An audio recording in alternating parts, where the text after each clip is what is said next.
잠언 19장 1절 말씀 한 목소리 읽겠습니다. 시작. 가난하여도 성실하게 행하는 자는 입술이 패역하고 미련한 자보다 나으니라. 아멘. 말씀의 요점, 기본적인 뜻을 이야기는 어렵지 않습니다. 입술이 패역하고 미련한 사람이 되어서는 안 된다는 거죠. 가난하게 사는 것보다 그게 더 안 좋다는 거죠. 약간 이제 의문이 드는 거는, 그럴 것 같으면 입술이 패역한 자보다는 입술이 정직한 자가 훨씬 나으니라. 이렇게 입술과 입술을 비교하면 좋은데, 주제는 보니까는 입술이 패역하면 안 된다 하는 것을 말씀하시려는 건데, 이 무게중심이 뒤에 있는데 말이죠. 왜 이거를 비교할 때 가난한 자를 갖다 댔을까 하는 겁니다. 그죠? 결론부터 말씀드리면, 가난이라고 해서 다 좋다는 말은 아닙니다. 가난할지라도 역시 무게중심 뒤에 있습니다. 성실입니다. 그러니까 오늘 말씀의 비교 대상은 본질적으로 성실과 패역입니다. 성실과 패역. 그런데 성실하다면 가난해도, 여기 빠진 게 뭘까요? 부함이죠. 패역하고 부한 것보다 낫다 합니다. 가난할지라도 성실한 사람이, 부할지라도 입술이 패역한 자보다 낫다. 이게 뒤에는 사실상 부가 감춰져 있는 셈이고, 그렇게 하면 왜 입술의 패역을 말하는데 뜬금없이 입술의 정직이나 입술의 고둠을 말하지 않고 가난을 얘기했는가를 알 수 있죠. 그러니까 입과 입을 대조한 것보다 가난을 갖다 대면 훨씬 더 우리 현실적으로 와닿고 강조가 되는데, 그러면 왜 가난에 맞는 부는 빠졌냐 했을 때 이거는 써놓지 않아도 충분히 우리가 짐작할 수 있기 때문입니다. 자, 그러면은 이 말씀이 전제하고 있는 사실과 또한 우리 현실의 어떤 사실을 감추어 있는 것까지 우리가 이제 다 알았으니까요. 말씀을 그런 구도 안에서 한번 다시 보면 더욱더 뜻이 분명하고 우리에게 깊게 와닿습니다. 성경에서는 입술이 패역한 자를 기본적으로 미련한 자라 그럽니다. 즉 하나님은 IQ가 좀 모자란 사람이 아니라 입술이 패역한 사람을 미련한 자라 합니다. 패역이란 말은 뒤집는다는 말입니다. 본래의 것으로 말하지 아니하고 바꿔 말한다는 얘기입니다.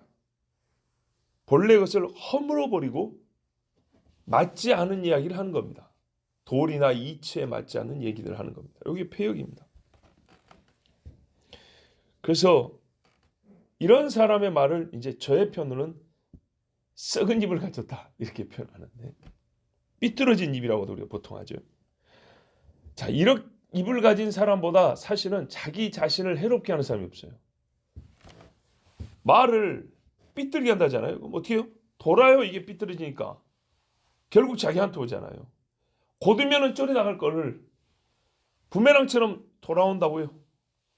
길 잃어버리면 산에서 빙글빙글 돈다 그러죠. 예. 그런 것처럼 발을 그러니까 빗대서 말한다는 게 아니라 삐뚤게 말하면 그 방향으로 말이 이제 가기 시작을 해요. 그러다 보면 이렇게 빙글 돌아서 온다고요. 그래서 자기 자신을 해롭게 하기 때문에 이런 사람을 미련하다 하는 거예요.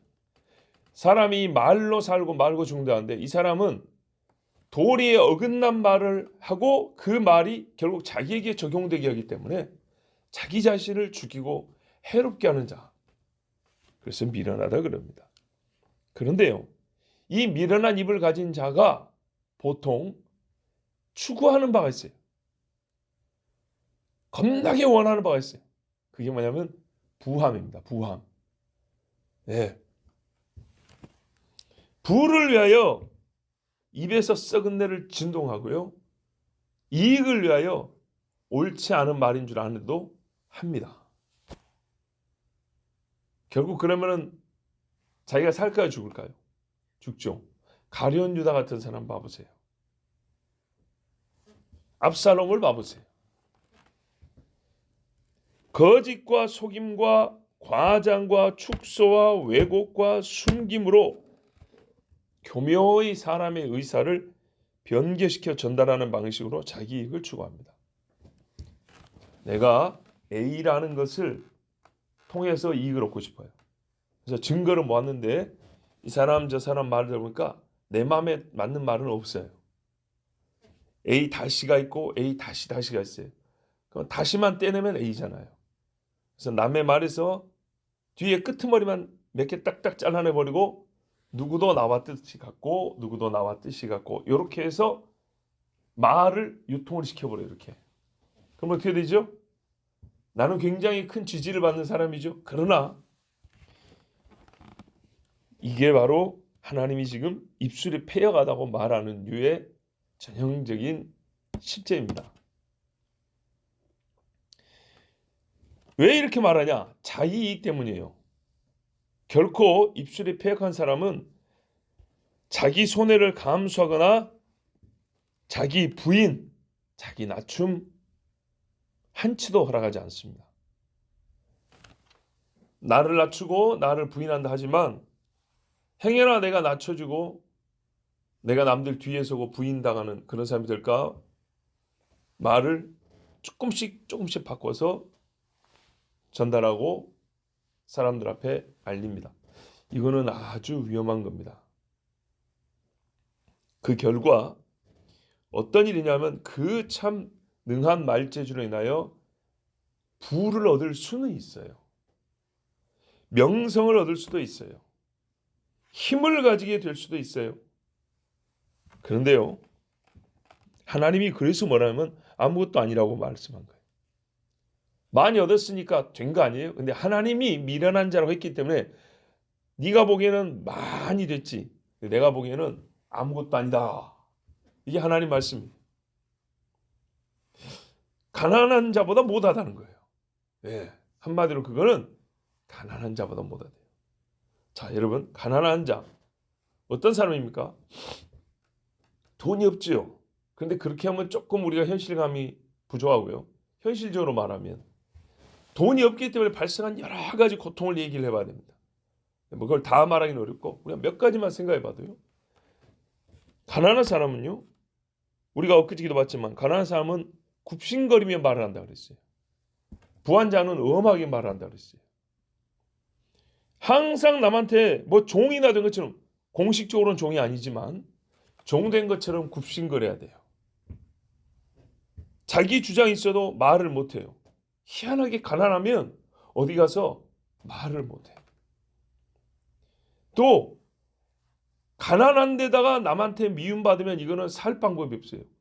자기가 부자면 미워하든지 말든지 너희들이 나중에 아쉬우면 나한테 올 거야. 이런데 가난한 자는 혹시 남한테 미움받으면 진짜 살 방법이 없기 때문에 극도로 조심합니다.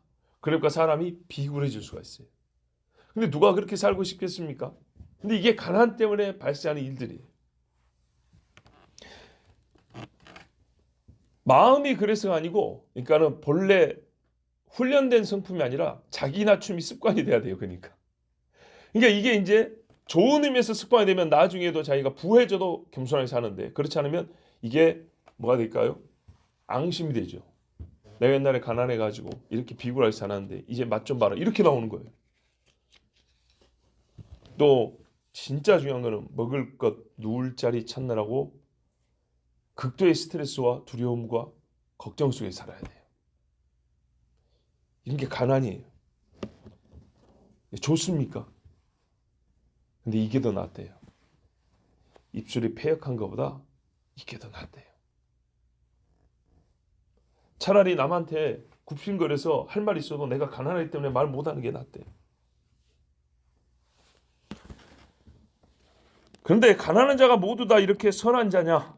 또는 이렇게 자기를 억지로지만 하여튼 낮출 줄 아냐? 그렇지는 않아요.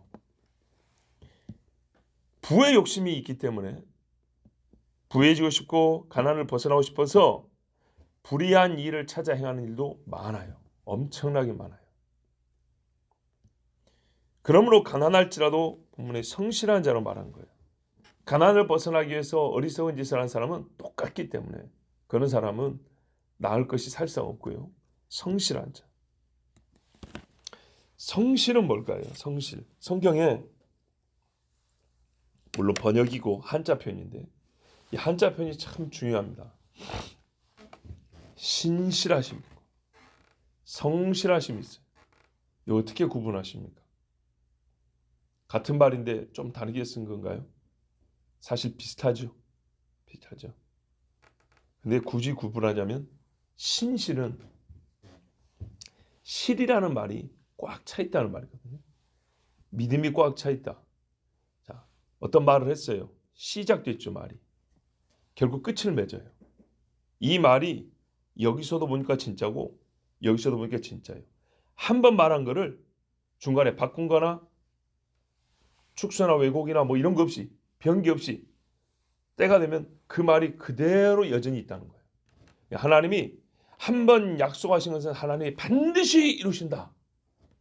이런 표현할 때 신실하신, 신실하신 여호와여, 주께서는 다윗에게 그의 등불을 끄지 아니하겠다 하셨는데 지금 이 아들들이 다 죽은 줄 알았더니 요아사나를 남겨두셔서 그 약속을 지키셨나이다. 신실하신. 성실은요, 처음과 끝이 똑같은데 과정이 어떠냐는 거예요. 그 과정이 불의하지 않고 열심으로 그 일을 해나가는 거예요. 열심으로. 그러니까 보세요. 하나님이 능력이 있으니까 내가 해줄게 한 다음에 어디 놀러 다니다가 하나님 저번에 해준다면서 생각났어요. 알았어. 되어라! 짜잔 해갖고 끝만 맞춰준 게 아니라 내가 지금부터 너에게 이렇게 해줄게 했으면 그 끝이 될 때까지 한 번도 눈을 떼지 않고 손을 떼지 않고 같이 가는 거예요. 자기의 말을 역사 속에서 함께 같이 가는 거예요. 성실이. 성실. 그러니까 보세요. 우리가 사람에게 일을 시켜도 뭘 시키면 딱 정한 기한에 가서 보면 해놓는 사람이 있어요. 그래서 어때요? 일을 맡기면 걱정할 필요가 없어. 되죠? 신실해. 그런데 그 일을 중간에 와서 확인을 한번 해보세요. 어떤 식으로 했는데 얘는 꼭 끝에 와서 하는가 봤더니 남한테 돈 주고 와서 맡기는 거예요 또. 이런 사람은 성실하지 않죠. 근데 꼼꼼하게 자기가 챙기면서 땀 흘려가면서 잠도 못 자면서 놀 것도 못 놀아가면서 부지런히 하는 거예요. 그럼 어떻게 해요? 똑같은 결과지만 참 사람이 성실해 이렇게 말하죠. 그런 거예요. 그래서 하나님은 신실하시고 성실하세요. 우리 사람에게 그러라 그래요. 말했으면 지키고 그 지킬 때 불의한 방법이나 편의주의적이나 이 세상의 방식 따라가지 말고 내가 일하는 방식대로 그렇게 하면 된다. 하나님이 하시는 방식대로. 이 성실함이에요. 자, 가난해도 어떻게 해요? 바로 그거예요. 성실하려고 보니까 그 과정이 의롭고 열심히 있고 마음이 진실한 마음이 자기가 하는 일에 투사되는 이런 사람이다 보니까 얼른 부가 안 올 수도 있어요. 그러나 이런 삶의 방식을 가진 사람이 부하였지만 입술이 패역해서 사실을 뒤집고 진리를 가리고 그런 입으로 사는 사람보다 훨씬 낫다는 거예요. 훨씬. 자, 사람이요 얻을 수 있는 것이 부 외에도 많습니다. 잃을 것도 부 외에 많이 잃을 수 있는 것처럼 사람이 얻는 것도 부만 있는 게 아닙니다. 왜 사람이 살면서 얻는 것도 부 한 가지요, 잃는 것도 부 한 가지인 것처럼 왜 그렇게 살까요? 참 이거는 마귀가 만드는 거짓말이죠. 어찌 사람이 부밖에 얻을 것이 없고 어찌 사람이 부밖에 잃을 것이 없습니까? 때로는 부를 내주고 건강을 얻겠다 하는 경우 이제 아파서 죽을 정도가 되면 그때는 그런 생각이 들죠. 근데 이것도 안 돼 갖고 참 안타깝게도 저번에 말씀드렸지만 현금 따발로 베개를 만들고 권총 들고 죽은 사람이 있다 했죠. 얼마나 성경대로 보면 미련한 사람입니까? 사람이 얻을 수 있는 건 성경에서 뭐라 그래요? 많은 재물보다 명예를 택할 것이요. 명예보다 지혜를 얻을 것이니라. 이게 더 좋은 거예요. 얻으려면 이걸 얻어야지.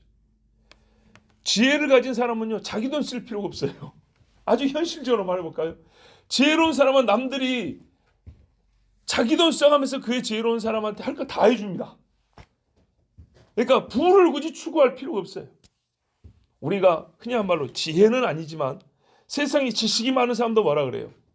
여기저기서 돈 주면서 스카우트 간다 그러잖아요. 자, 보십시오. 그리고 사람이 사회 중에 명망이 있다 그러면 어떻게 되죠? 정치인들이 자기가 덕이 부족하고 말 그대로 명예가 그렇게 빛난 사람이 아니기 때문에 제 옆에라도 명망 있는 사람을 두려고 가서 모셔오잖아요. 돈 주면서. 재물보다 명예를 택할 것이요 명예보다 지혜를 택할 것이냐. 그래서 뭐래요? 지혜를 얻었으면 이거는 돈 때문에 팔지 마라 그랬어요. 부보다 좋은 것이 그렇지 못한 것보다 훨씬 더 많습니다. 입술이 패역한 자는 부보다 좋은 것이 있다는 것을 모릅니다. 여러분, 입이 패역할 정도인데 뭘 알겠습니까? 뭐가 부보다 좋다는 것을 어찌 그거를 신경 써서 하겠습니까? 왜냐하면 부보다 좋은 것은 첫째로 입술을 정결하게 하거든요. 그러지 않습니까? 입이 더러운데 어떻게 명예를 얻어요? 입이 약한데 어떻게 지혜 있다고 말할 수 있어요? 성실은 명예를 얻게 하며 성실하면 다소 시간이 걸려도 더 많은 부도 누리게 합니다. 그러나 성실함이 먼저 배어 있기 때문에 이 사람은 후에 얻어진 부를 보다 더 바르게 쓸 줄 압니다. 지혜를 행하는 행위의 준비가 맞춰진 상태이기 때문입니다. 지혜로운 사람은 그 행위를 보면 성실함으로 나타나거든요. 즉 지혜를 가지고 있고 지혜를 행위로 나타내는 훈련이 된 사람이에요. 성실한 사람이에요. 그래서 이 사람에게는 나중에 부가 주어져도 타락하기 어렵고, 그러니까는 일반적인 경우보다 더 타락을 덜하고 악을 덜 행하는 좀 더 안전한 부자가 될 수 있습니다. 그래서 결론적으로 보면 입술의 패역함보다 성실함이 좋고 옳고 부함이 가난한 것보다 좋은 것이 적지 않습니다만은 지금 짝이 되어 있기 때문에 입술의 패역함이 부함에 잘 붙는 현실을 보고서도 그저 부함만 추구하는 미련한 자가 되지 말아야 합니다. 왜냐하면 패역함은 짝을 이루는 모든 것을 악하게 만들고 더럽히기 때문입니다. 성실함은 가난한 사람마저도 존귀하게 만드는 능력 있는 성품이요 능력이기 때문에 우리가 성실한 것이 패역한 것보다 낫습니다. 그러므로 성실하며 가난한 사람은 입술이 패역하고 미련한 자보다 나으니 우리 그리스도인이 살면서 나 말고 누군가를 부러워하고 또한 본받아야 하겠다 생각이 든다면 첫째는 하나님 여호와를 경외함이 큰 사람이고 믿음이 있어 선한 일에 능한 자, 뭐 이런 좋은 사람이 많이 있지만 한 사람을 더 한다면 성실하며 가난한 사람. 가난하지만 성실함을 지키는 사람. 이 사람을 가까이 하고 친구로 삼는 것, 또 본받는 것. 이것이 하나님이 주신 잠언이라는 지혜의 책이 가르쳐 주신 지혜입니다. 오늘 하루도 우리가 하나님 앞에 성실함으로 예배하고, 다윗이 그랬잖아요. 항상 예배하는 신실함이지만 하나님 앞에 예배할 때마다 성실했잖아요. 그죠? 하나님 앞에 성실함으로 예배하는 세상에서는 가난한 사람, 그러나 주 앞에 부한 우리 모두가 되길 바랍니다. 기도하겠습니다.